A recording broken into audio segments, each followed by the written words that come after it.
अच्छा सुनो, सब्सक्राइब करते वक्त ना घंटी बजा देना ताकि जब मैं ऑनलाइन आऊँ तो तुम्हारे फोन की भी नमस्कार दोस्तों, आप सभी का स्वागत है हमारे YouTube चैनल पर। तो दोस्तों आज हम बात करेंगे डीएलएड बीटीसी तृतीय सेमेस्टर संस्कृत। जी हाँ दोस्तों, इस वीडियो में डिस्कस करेंगे हम पेपर की दृष्टि से जो सबसे महत्वपूर्ण प्रश्न होंगे, सिर्फ उन्हीं क्वेश्चन को इस वीडियो में डिस्कस करने वाले हैं। तो दोस्तों ये वीडियो सीरीज के आज आप पार्ट 2 आज देखने वाले। इससे पहले दोस्तों आपने अगर पार्ट 1 ना देखा हो, पार्ट 1 और पार्ट 3, जी हाँ दोस्तों, इस वीडियो को समाप्त होने के बाद पार्ट 1 और पार्ट 3 जरूर देखिएगा। और आप लोग पेपर में 25 में से 25 अंक कैसे ला सकते हैं, तो दोस्तों इस वीडियो को आप शुरू से लेकर अंत तक देखिएगा। एक भी प्रश्न को आपको स्किप या छोड़ना नहीं है। तो दोस्तों चलिए संस्कृत को शुरू करते हैं। अगर आप लोग हमारे चैनल पर नए हो तो चैनल को पहले सब्सक्राइब कर लीजिए, जिससे आने वाली वीडियो की हर एक नोटिफिकेशन सबसे पहले आपको मिले। और इस वीडियो को अधिक से अधिक अपने दोस्तों के साथ व्हाट्सएप ग्रुप में शेयर भी करते रहिएगा। चलिए वीडियो को शुरू करते हैं। तो दोस्तों आपके अति लघु उत्तरीय प्रश्न को चलिए शुरू करते हैं। पहला प्रश्न क्या रहा आपका कि वाणी के कितने रूप बताए गए हैं। तो दोस्तों वाणी के आपके 4 रूप बताए गए हैं। पहला आपका परा, पुष्यंती, मध्यमा और वैरवरी। ठीक है दोस्तों, वर्ड कितने प्रकार का होता है दोस्तों, तो ये आपका 2 प्रकार का होता है, स्वर और व्यंजन। फिर दोस्तों आपका ह का उच्चारण स्थान क्या है, तो दोस्तों इसका आंसर होगा आपका कंठ। तो इसको ध्यान से आप लोग याद करते हुए चलिए। अगला क्वेश्चन दोस्तों आपका ट वर्ग का उच्चारण स्थान क्या है, तो दोस्तों इसका आंसर होगा मूर्धन्य। च वर्ग का उच्चारण स्थान क्या है दोस्तों, इसका आंसर होगा आपका तालव्य। प वर्ग का उच्चारण स्थान क्या है, इसका आंसर है ओष्ठ। त थ द ध न से प्रारंभ शब्दों का उच्चारण स्थल क्या है दोस्तों, इसका आंसर होगा आपका दंतव्य। ठीक है ना, दंतव्य। फिर अगला क्वेश्चन दोस्तों क्या है, अशुद्ध उच्चारण का कोई एक कारण बताना होगा। माता पिता तथा परियोजनों का अशिक्षित होना, परिवारजनों का। ठीक है ना दोस्तों। फिर अगला प्रश्न क्या है, संधि के मुख्य रूप से कितने भेद हैं, तो संधि के मुख्य रूप से आपके दोस्तों 3 भेद होते हैं। अगला प्रश्न है गुण संधि किसे कहते हैं, तो ह्रस्व और दीर्घ अ या आ के पश्चात यदि ई छोटा ऊ, ठीक है दोस्तों, री र में कोई भी स्वर आता है तो इन दोनों वर्डों के स्थान पर क्रमशः ए ओ अर और अल हो जाते हैं, तो उसे दोस्तों हम क्या बोलते हैं, गुण संधि। अगला क्वेश्चन दोस्तों आपका व्यंजन संधि किसे कहते हैं, तो जहां किसी व्यंजन का किसी बाद वाले व्यंजन वर्णों के साथ मेल होता है तथा परस्पर मिलने से जो परिवर्तन होता है उसे हम व्यंजन संधि कहते हैं। अगला प्रश्न है विसर्ग संधि किसे कहते हैं, जहां विसर्गों के साथ स्वर या व्यंजन के मिलने से कोई विकार होता है तथा विसर्ग संधि कहते हैं। तब दोस्तों क्या बोलते हैं हम लोग, विसर्ग संधि। अगला प्रश्न है समास कितने प्रकार के भेद होते हैं, मतलब समास के भेद कितने हैं, तो इसका आंसर होगा आपका 6। द्वंद्व समास क्या होता है दोस्तों, इसकी परिभाषा बतानी है। तो इस समास के दोनों पद प्रधान होते हैं। दोनों पदों का संबंध जोड़ने के लिए हम च का प्रयोग करते हैं दोस्तों, जैसे आपका पितरों, माता व पिता। ठीक है, च। द्वंद्व समास के कितने भेद हैं दोस्तों, तो इसके द्वंद्व समास के आपके 3 भेद होते हैं। द्विगु समास किसे कहते हैं, तो दोस्तों इसका आंसर होगा जिसका पहला पद आपका संख्यावाचक हो उसे द्विगु समास कहते हैं। उदाहरण के लिए आपको दोस्तों हो जाएगा जैसे आपका त्रिलोकी। फिर अगला प्रश्न है आपका समास का क्या अर्थ है, तो 2 या 2 से अधिक सार्थक शब्दों को मिलाकर एक समस्त सार्थक स्वतंत्र शब्द बने तो उसे हम समास कहते हैं। अगला प्रश्न दोस्तों हमारा क्या रहा, कर्मधारय समास किसे कहते हैं ये बताना है। तो जो सामासिक पद विशेषण विशेष से व उपमा उपमेय से मिलकर बनते हैं वे कर्मधारय समास कहलाते हैं दोस्तों, जैसे नील कलम। फिर अगला प्रश्न रहा तत्पुरुष समास क्या है, तो इसमें उत्तर पद प्रधान होता है। प्रथम पद में द्वितीय से लेकर सप्तमी तक की विभक्तियां लगती है। इसका विग्रह विभक्ति के अनुसार ही किया जाता है, जैसे राजपुत्र। अगला प्रश्न दोस्तों रहा बहुब्रीहि समास क्या है, इसमें दोनों पद प्रधान होते हैं तथा दोनों पद किसी तीसरे पद की विशेषता बताते हैं, जैसे दोस्तों दशानन। ठीक है, फिर अगला क्वेश्चन दोस्तों हमारा क्या रहा, बहुब्रीहि समास के कितने भेद होते हैं, तो बहुब्रीहि समास के आपके 2 भेद होते हैं दोस्तों। नए प्लस अका में कौन सी संधि है दोस्तों, इसमें अयादि है। ठीक है ना। फिर अवनीसा में कौन सी संधि है दोस्तों, इसमें आपकी दीर्घ संधि है। महसा में कौन सी संधि है दोस्तों, इसमें आपकी गुण संधि होती है। दिवालिया में कौन सी संधि है, तो इसमें दोस्तों आपका दीर्घ संधि। वसुधैव में कौन सी संधि दोस्तों, इसमें आपका वृद्धि संधि हो जाएगा। पितरे किस विभक्ति एवं वचन का रूप होता है, तो दोस्तों ये आपका चतुर्थी विभक्ति एक वचन।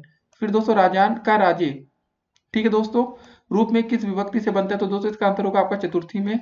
फिर नदी शब्द का नद्या रूप किस विभक्ति में बनता है, तो इसका आंसर होगा दोस्तों आपका पंचमी में।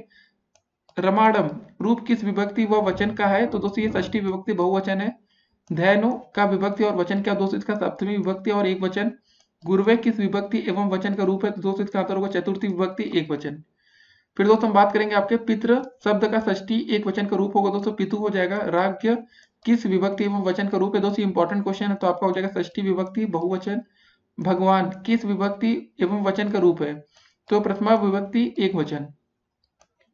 फिर अगला प्रश्न दोस्तों आपका आता है कि क्रिया किसे कहते हैं, जिस शब्द के द्वारा किसी कार्य के होने या करने का पता चले उसे दोस्तों हम क्रिया कहते हैं।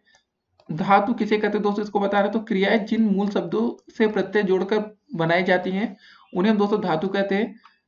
फिर भू धातु लोट लकार प्रथम पुरुष बहुवचन क्या होगा दोस्तों, तो ये आपका हो जाएगा भवंतुः। ठीक है दोस्तों। फिर अस धातु लट लकार प्रथम पुरुष एक वचन क्या होगा दोस्तों, तो भविष्यति हो जाएगा।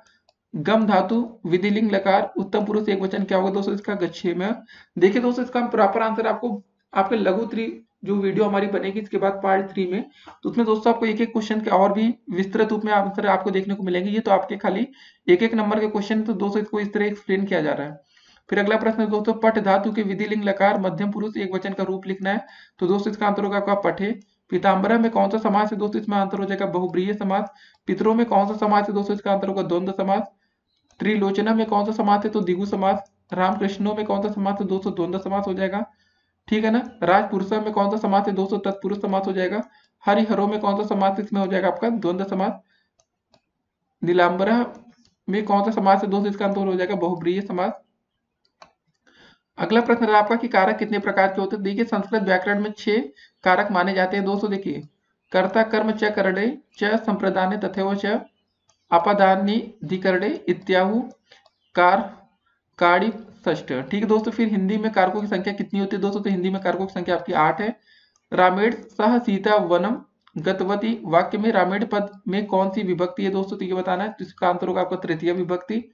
फिर अगला प्रश्न दोस्तों हमारा कि दशरथ पुत्र वनम अगमत में दशरथ पद में कौन सी विभक्ति दोस्तों, इसका आंसर हो जाएगा आपका षष्ठी विभक्ति। रामा अश्विन गच्छति रेखांकित पदों में कौन सा कारक एवं विभक्ति है, तो इसका आंसर हो जाएगा दोस्तों आपका करण कारक एवं तृतीय विभक्ति। अगला प्रश्न है गुरुवे नमः रेखांकित पद में कौन सा कारक एवं विभक्ति है, तो दोस्तों संप्रदान कारक एवं चतुर्थी विभक्ति है। अगला प्रश्न है श्री गणेशाय नमः रेखांकित पद में कौन सा कारक एवं विभक्ति है, दोस्तों इसका आंसर हो जाएगा संप्रदान कारक एवं चतुर्थी विभक्ति।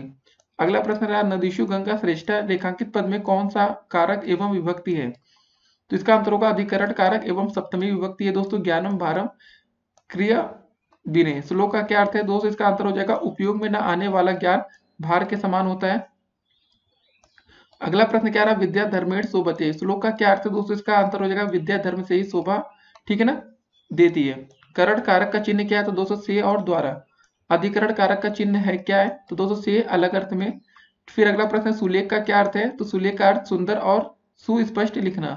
अनुलेख क्या दोस्तों, तो देखिए अनुलेख का अर्थ है जैसा लिखा गया है ठीक वैसा ही लिखना। फिर अगला प्रश्न दोस्तों क्या रहा श्रुत लेख का क्या अर्थ है, श्रुत का अर्थ है सुनना अर्थात सुनकर उसी बात को लिखना। प्रत्यय कितने प्रकार के होते हैं दोस्तों, प्रत्यय प्रधान रूप से 2 प्रकार के होते हैं आपका कृदन्य प्रत्यय और तदीप्ति प्रत्यय। संस्कृत में उपसर्गों की संख्या कितनी मानी गई है, तो संस्कृत में उपसर्गों की संख्या दोस्तों आपकी 22 मानी गई है।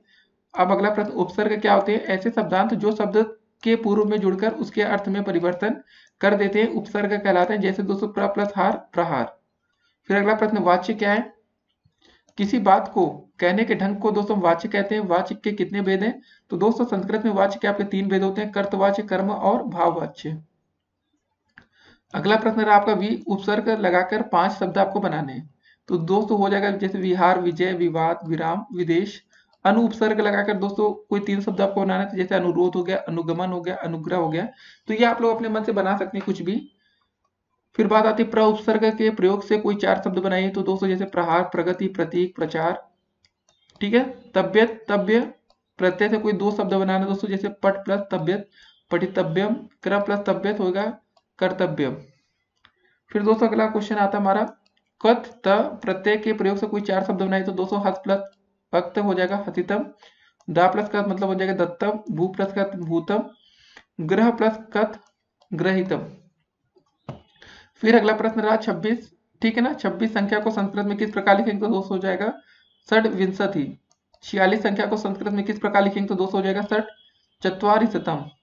फिर अगला प्रश्न हमारा क्या रहा 16 से लेकर 19 तक की संख्याओं को संस्कृत में किस प्रकार लिखेंगे, तो दोस्तों देखिए 16 को षोडशा, 17 को सप्तदशा, 18 को अष्टादशा, 19 को एकोनविंशति दोस्तों या नवदश ठीक है ना। तो एकोनविंशति इसी को आप याद रखेंगे, 19 को ज्यादा सही रहेगा। 19 को क्या बोलते हैं एकोनविंशति, ये अधिकतर आपका पेपर में पूछा जाता है।